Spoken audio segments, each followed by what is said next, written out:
দর্শক বন্ধুরা দেখছেন কি সুন্দর বর্ষার সকাল।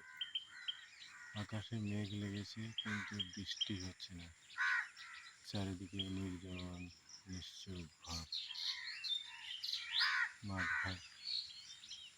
ফাঁকা।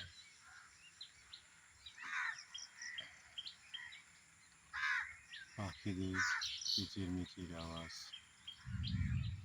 আকাশে মেঘ ডাকছে কিন্তু বৃষ্টি হচ্ছে না। এটা বর্ষার মরশুম। বর্ষাকালে বৃষ্টি হওয়া অবশ্যই দরকার, কারণ কৃষকেরা জমিতে ধান রোপণ করবে।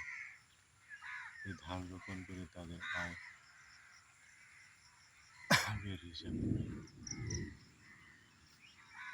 চারিদিকে নিশ্চুপ ভাব, লোকজন দেখা যায় না।